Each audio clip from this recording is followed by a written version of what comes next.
Hello. In this video, we're going to talk about Romanesque art in France, northern Spain, and the Holy Roman Empire.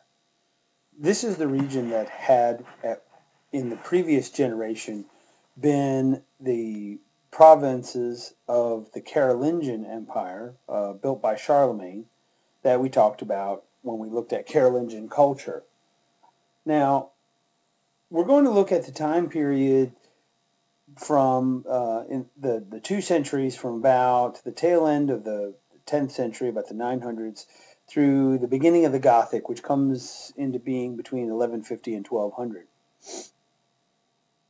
This time period in culture is referred to as Romanesque because of the heavy influence of Roman culture, specifically the late Roman Empire and late antiquity periods of Roman culture. Now, this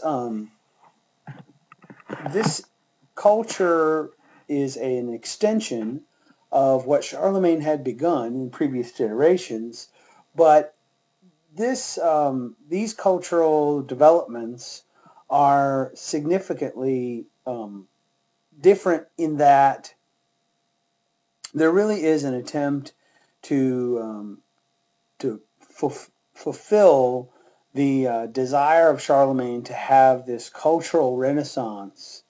Now, the only thing that stops the Romanesque from being a full-fledged renaissance of Roman culture is the fact that the time period is significantly impacted socially and politically by the rise of the Islamic Empire in Persia and their influence on the Holy Land, and by extension their influence on European culture.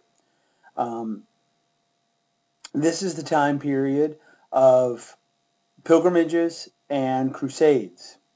Now, we're not going to look at the historical side of either. We're going to look at the cultural side and how the designs of churches and how the art and culture from the period is so heavily influential on what or influenced by, I should say, the Pilgrims and the Crusaders. Now, in order to kind of see the development of art and culture, we have to kind of understand what's going on in Europe. As we talked about in the previous lecture, discussed how the economics of Europe were changing from a culture or an economy almost completely dominated by agriculture and livestock and the trading of those goods locally. Now we're going to move towards a business model where where trade and shipping and trade are the most important ways to generate wealth. What that gives rise to is the movement of people around culture and bringing cultures together that perhaps would have had less interaction in previous generations. So the other element that comes out of that is the fact that the church encourages the people of Europe to travel to visit holy sites, and at least once in their life to make a pilgrimage to Rome, to the Vatican, to the center of the Roman Catholic Church, and at least once to the Holy Land, to Jerusalem, to see the important sites of Catholicism there. Now, the other important travelers are the Crusaders. They're traveling for a completely different reason. Crusaders are charged by the church to engage in campaigns to reclaim lands lost to Christianity, not necessarily lost to the church, but lost to Christian control, to both Islamic and outside other non-Christian forces. But most specifically, most of the Crusades were taken on by Christian kings and Christian groups of knights who were attempting to recapture the city of Jerusalem that had fallen to a few different times, had fallen to the Muslims. Now, what we see is that the development of culture around this movement, around people traveling both for religious reasons and for social or political reasons. Now, the thing about these pilgrimages is that we want the church is encouraging them to do that because they see that as being inspirational to them to develop their faith. But it also becomes an industry. So serving pilgrims all along the different routes that pilgrims would take to see these holy sites all over Europe. There were important churches and cathedrals and holy sites all over Europe. And so this becomes an industry within Europe. And still today, tourism and serving travelers is one of the most important industries all throughout Europe, especially in cities that have a legacy back to this time period and beyond. Now, we're going to look at a couple of different examples of the architecture, sculpture, painting, and then a new medium known as reliquaries. And we're going to talk about how the design of the architecture and all of the different forms of art and culture really do speak to these pilgrims as the new viewers, as the new patrons of art and culture in the time period. Now, the Roman influence that we're talking about here is not true classicism. It's not the Greco-Roman influence. We'll see that come around later in the high Renaissance of the 14th and 15th century. This Renaissance, this first kind of attempt at a Renaissance, is really a hearkening back to what is seen by many in this region as the last important period of art and culture, which is late antiquity. It's common when people face some chaotic times or upheaval that they look back nostalgically at their past, whether it's recent past or distant past, at what they consider to be the last time of their greatness. And they want to kind of hit the reset button. They want to move back to those times. And they do that culturally by attempting not necessarily to recreate what those people created, but to take their style and make it their own. And what we're going to see in each attempt at a Renaissance is this cyclical nature of art and culture to harken back to the last great period of our culture. And it is definitely an evolution. We see over and over and over classicism and romanticism and the kind of cycling back and forth with each other, and then usually a time period in there of abstraction or some other kind of alternative to the classicism and romanticism. Now, this is Saint-Sernin in Toulouse. Toulouse is a town in France that was on one of those pilgrim trails. And every year, thousands of travelers would visit Saint-Sernin to visit the cathedral, to see the icons, the sculpture, the relics, the church itself, which is quite impressive. And these pilgrims, these travelers, they actually influenced the design of the church itself.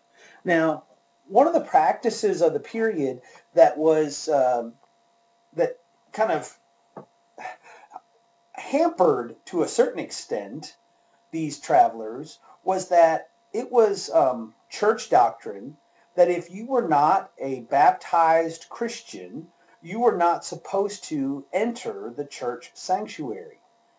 And if you were, it was, it's not like they carried around with them a Christian license that said, hey, this is my baptism. Um, and so as such, they had to come up with a solution for these visitors who they wouldn't know for certain if they had been baptized. And so the solution was to design and create a structure that allowed people to enter the building to see the icons and to visit and to see the relics and to see the structure without actually technically entering. And so when you first enter this building, you enter into what's called an ambulatory.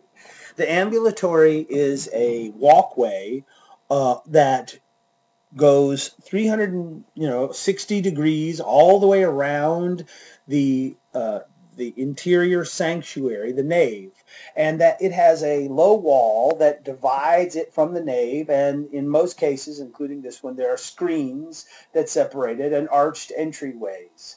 And so a traveler, a visitor, wouldn't actually have to enter the sanctuary in order to enter and see the the objects of art and culture that they wanted to visit. Now, this was kind of a way around this requirement of baptism. We'll see in other churches, their solution to this problem of baptism was to just simply baptize visitors. And they built a building next door to the church called a baptistry. But here in Toulouse and in much of the Frankish territory that had been Charlemagne's, the solution was to create this ambulatory around the sides. Now, another difference in Romanesque architecture or church architecture from the previous generations is the emphasis on a centralized entry point along the facade. So the end of the church opposite the apse, at the end of the long nave, the long congregational nave, it now becomes the focal entry point. And we'll see this carry forward into the Gothic. The traditional Gothic cathedral will have a very elaborate facade, and that will be usually marked with towers or pillars of some sort, and then that circular window that you see above the doors here. Now, in the true Gothic cathedral, that window will be a rose window because of the shape of the window frame and the window and the stained glass within it, which will resemble the petals of a flower. But here, it's just a circular window inset into an arch, a typical pointed arch, which will be quite common in the Gothic. Now, we'll also notice that the structure has changed somewhat. The Europe, while there's a lot of movement around, Europe is no longer kind of fearful of attack, and so the churches become less and less castle-like or fortress-like, and more it's about the size and scale and how that's supposed to impress the visitor. That's the goal. The goal for each of these churches along the Pilgrim Trail was to create a structure that would attract visitors. And in order to do that, you needed to have something that was impressive and overwhelming. And the church itself needed to be designed in a way where those visitors would go back and tell stories about the cathedral at Toulouse and how how impressive it was and how you needed to go and see it so that others would then, through word of mouth, want to go and see the church for themselves. There were many routes to get depending upon where you are in Europe, to get to the Vatican or to the Holy Land. And so these travelers, and that wasn't the only destination. Churches like the Cathedral Saint-Sernin at Toulouse became a destination in their own right. They were attracted, these travelers were attracted to the villages and towns, not just for the architecture and the religious works that they could see there, but then ultimately also for the town itself, for the beauty of it, for just like we today, when we vacation, we want to go to a place that inspires us, that interests us, that that has lots to see and do.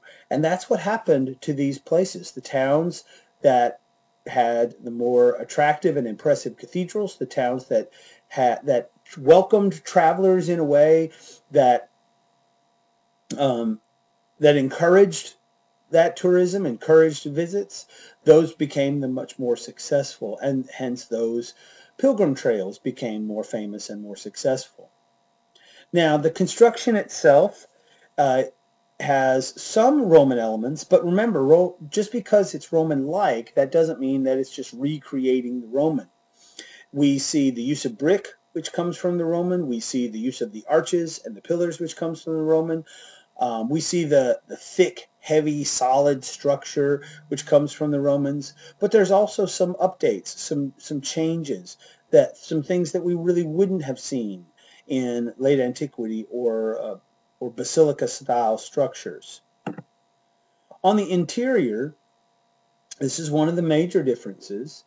Instead of having that flat coffered ceiling, like you would see in a late antiquity basilica-style church, or even a Carolingian-style church, now we're going to see vaults. Vaulted ceilings, this archway projected through space becomes the most common type of ceiling structure and design. And it allows for these very tall, narrow, long spaces within the church itself. Now, looking down the nave here in San Cernan, one of the things that we notice is how narrow it seems. The church itself from the exterior seems much larger than this photograph would suggest. And part of that has to do with how much of the actual space is taken up by the side chapels and ambulatory.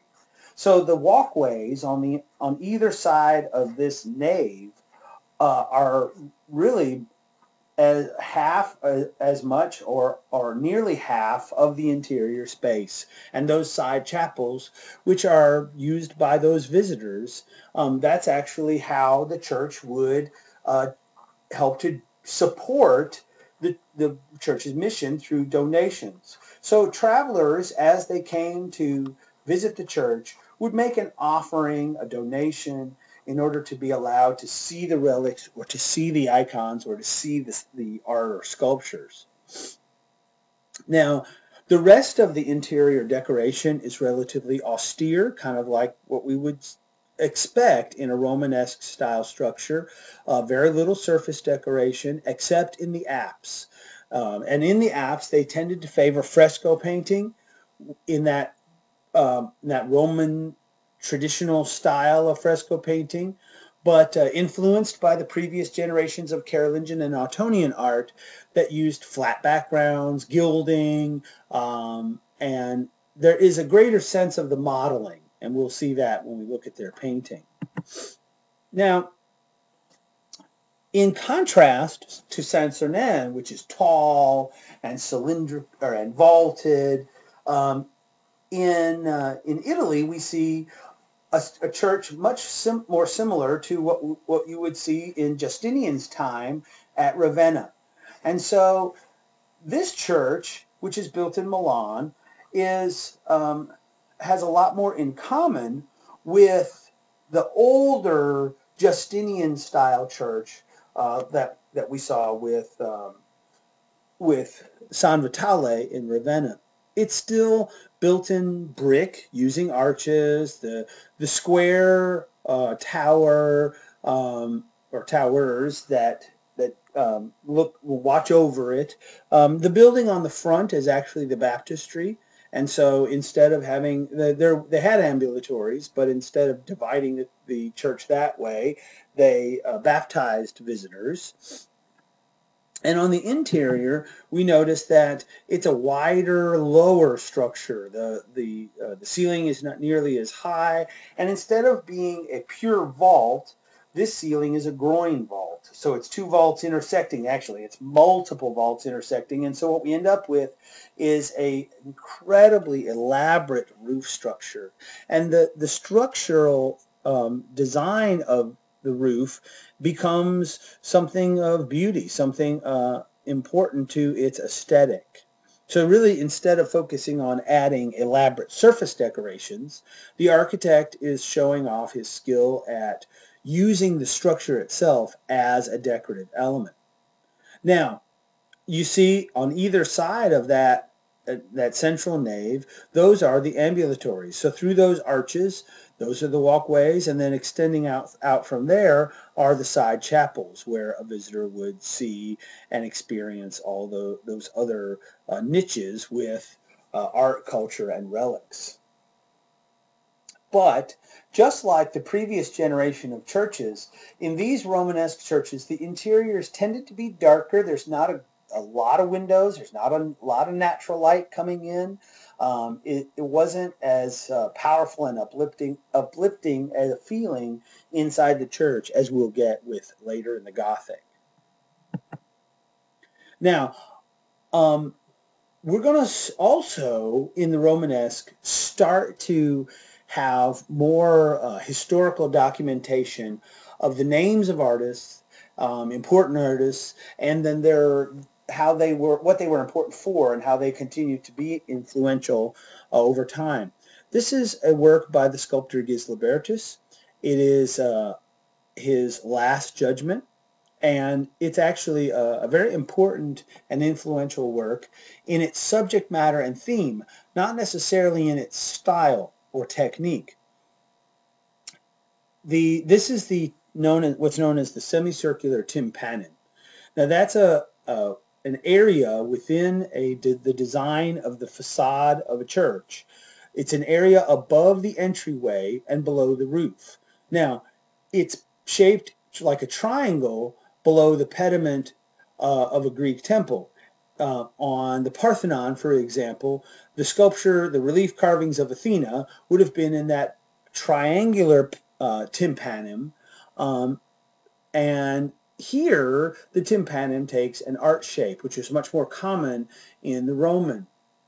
It's also a little bit smaller, and that tympanum was much larger, spans the whole building. This just is a decorative element and design element above the entrance to the doors. But this theme and subject matter is something that will continue to be influential for the rest of art history. It is much more common when you approach any kind of Catholic church or cathedral built between the years 900 and 1900 for you to have an image like this one above the doors. This is an image of Christ returning in his last judgment, and it's in relief. And what we see at the center is Jesus emerging out of this halo, and he's judging and dividing the people between those who are headed towards heaven and those headed towards hell. And those headed towards hell are being cast below by the demons and being tormented. Now, the purpose of a work like this is to remind the visitor why they come to church. This is supposed to be a visual reminder that Christ will return one day, and you need to come to church because it's through the church where you're going to find that path to salvation. Now, this is important because there were some factions, some groups within the church who were arguing that it wasn't through the church that you received salvation, it was through your faith and belief in Jesus Christ, and you didn't need to attend church. And that was, for the corporate body of the church, that was tantamount to sacrilege. And actually, there were several Christian groups that at this point splintered off away from the main body of the church, and we start to see denominational differences. We start to see the first, divisions within the body of the church itself. But this was a key tenet that the church of the Romanesque period wanted the local churches to support. That you needed not just faith, but you needed the church. in order to be prepared for Christ's second coming. Now, surrounding in what's known as the portal, that arch that surrounds, and all the columns and things that surround the doors, that's all known as the portal entry.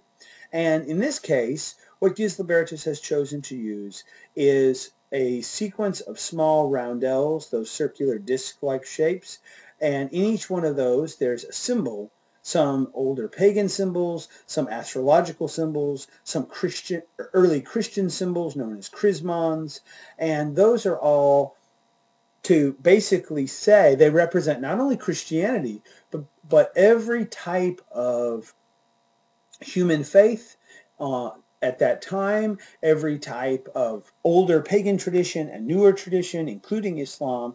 And basically the message here is that Jesus is over them all. He's going to come back and judge them all, not just judge the Christians.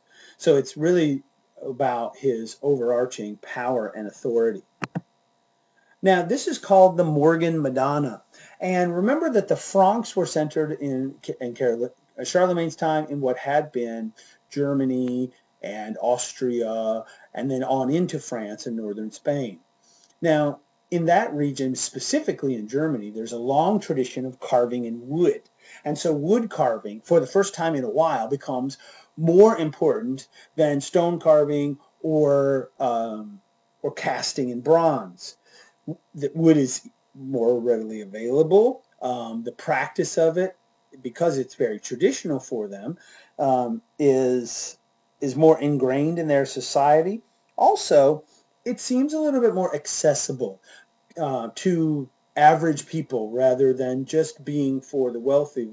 They saw casting in bronze as being something that was very expensive, and it was seen as more for the elite.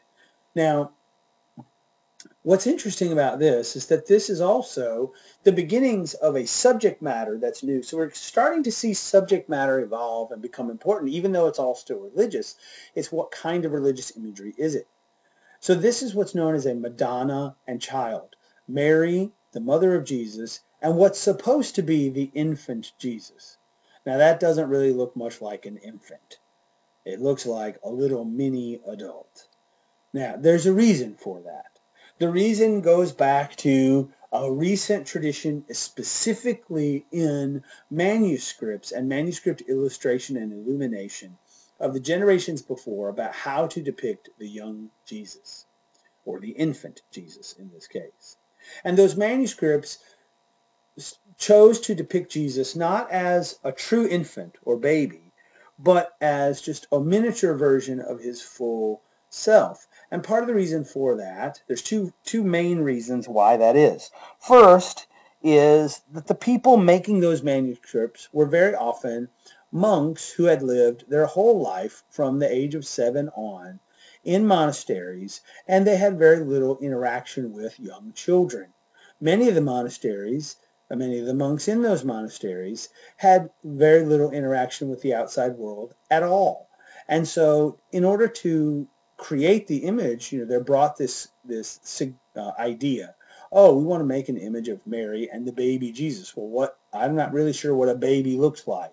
Oh, well, it just looks like a little mini person. So you end up getting these little miniaturized adults. The other main reason why they chose to depict Jesus as a mini adult rather than as an infant has to do with the nature of infancy. Infants are vulnerable. Infants aren't strong and powerful. And remember, the message can't be that Jesus is vulnerable. They don't want that message. That message doesn't show the strength and authority of Jesus. So by the time of the Morgan Madonna, what we have is a couple hundred years of this tradition of, well, this is how you do it. And we're so slow to change, and partly because we enjoy our traditions. Our traditions, remember, are what help us to get through the rough times. And the Romanesque period was a rough time, facing off with the challenges of the pilgrimages, the challenges of the Crusades, the challenges of the plagues, the challenges to authority all throughout the region. Lots of battle, lots of warfare, lots of problems. And so as such, the people hearkened back towards their traditions. And if the tradition says this is what we do, then that's what we do. Now, other than that, Jesus in particular, but also Mary, they're both kind of depicted as Romans. Mary wears a typical Roman mother's tunic, including the hood. She wears, and Jesus is dressed as a typical Roman in the long tunic and robe of the Roman. She's seated on a Roman bench. Everything about it is very Roman-like. Now, other than that, the sculpture is not particularly realistic. There's a suggestion of the realism, but you notice specifically in the details where the realism fails. The hands, the form of the body itself, the proportions. The heads seem exaggerated and out of proportion. Um, it's almost expressionless, both figures. And so, that you kind of question, okay, well, why the lack of emotion or expression? And that speaks to what in the time period they saw as, what does it mean to be Roman-like? And they look back at Roman sculpture, what Roman sculpture was available to examine, and they see this, what seems to be very kind of stark and austere imagery. They see expressionless faces. They see and some, that lack of emotion, and that's the Romans hearkening back to the Greeks, who first have that lack of emotion. And in between there's Hellenism, which is going to make a comeback when we get to the Gothic, that more expressive style. Now, this is a baptismal font, and it's cast in bronze. It was made for a church, and this goes back to those pilgrims. So this shows the baptism of Jesus in relief on the side. Everybody's dressed as a Roman. Everybody appears Romanesque in form. Thankfully, the sculptor, the carver, they have chosen to depict Jesus as in the midst of his baptism, and he's half immersed in the water of the River Jordan, to solve the problem of covering the dangerous parts, the difficult parts to discuss or consider, and then. But notice there's some details that as we pay attention, we see some of the influences of the pagans and other traditions, the bulls that are symbols of authority that support the font. Again, hearkening back to those traditions, those older art forms. Also, you'll notice the first evidence, visually anyway, of the Trinity. So Jesus, and then right above Jesus's head is a dove representing the Holy Spirit, and then looking down from above on Jesus is God the Father. And he's actually shown in perspective. He's sort of leaning forward and looking down, in that interesting attempt at perspective. Now, this would have been used by all those visitors and travelers and the local congregation for baptisms. The visitor would lean back over, and the priest would pour water from the basin over their head and perform the ritual of baptism. Now, in terms of painting, there's two important kind of forms and styles that come through. Fresco comes through, and then we see manuscripts as well. But interestingly, the frescoes from this time period look a lot like the manuscripts of late antiquity. It's very flat, geometric, outlined style, lack of modeling. You'll notice too that some of the forms, the and shapes, designs are coming back. An abstraction of animals and hybrid figures that's hearkening back to the late antiquity tradition of the Roman Empire. Now, the subject matter is the same. It's religious. It's often Jesus as the creator, or Jesus as the architect, as the designer of the world. That was an important theme in the period. They believed, much like the Romans did, that God had created the world, but it was ours to do with, and God's instrument here on earth, his institution here on earth was the church. But the world itself was ours to master. Where if the Greeks believed, and classicism said that man is the measure of all things, the Romans really embodied that spirit in that the Roman Empire was the master of all. And so now we're seeing that expressed in Christianity, that Christianity is the overarching master of all of Western culture. Now, in manuscripts and in paintings, there are some important uh, figures. We start to see these manuscripts, these illuminations, move away from only images from the biblical characters or biblical stories and narratives, and towards recording some local history, the history of religious figures, histories of saints, histories of important people, and this is one such history. This is a nun who was uh, supposedly gifted with the power of visions.